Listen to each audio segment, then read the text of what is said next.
大家好，我是卢振邦，欢迎来到赤地讲堂的启蒙论坛。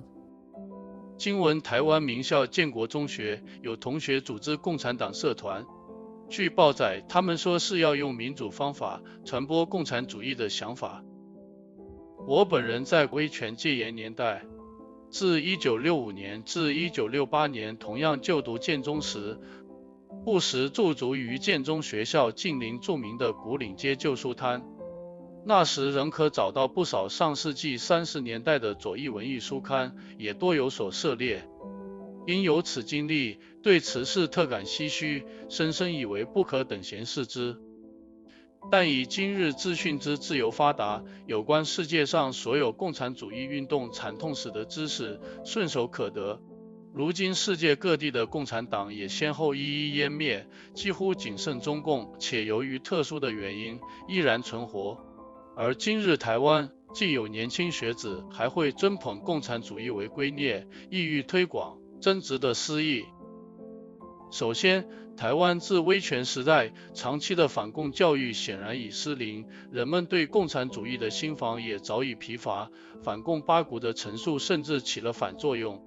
更有不少人受到中共若干表面成就的迷惑，对中共更怀好感。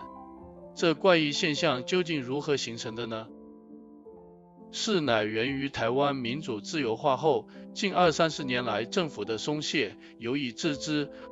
例如，抖音能在年轻人群体中大行其道，社会各方面都无形充斥了中共大外宣的影响。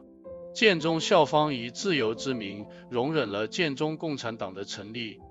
而政府当局何尝不也对于以自由之名对中共势力的渗透未多加设防？这可以吗？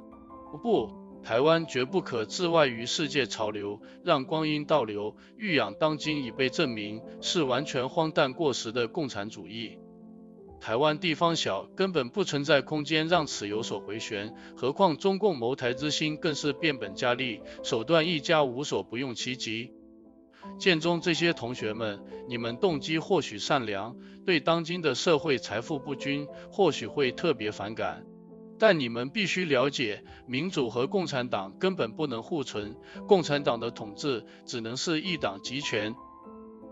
或许你们追求的真实是所谓的民主社会主义，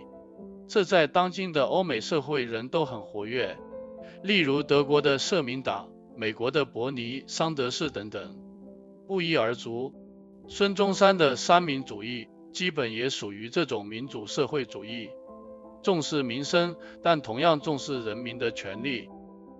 然中共所谓党管一切的说法及做法，视人民为草芥、贱民，不但不引以为羞耻，反堂皇自我标榜。建中同学们，你们怎可无视？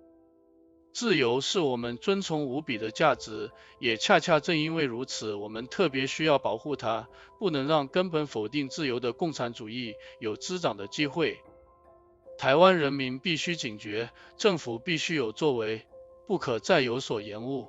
台湾的知识界更必须加油，对共产主义的理论及实践做出正确的批判，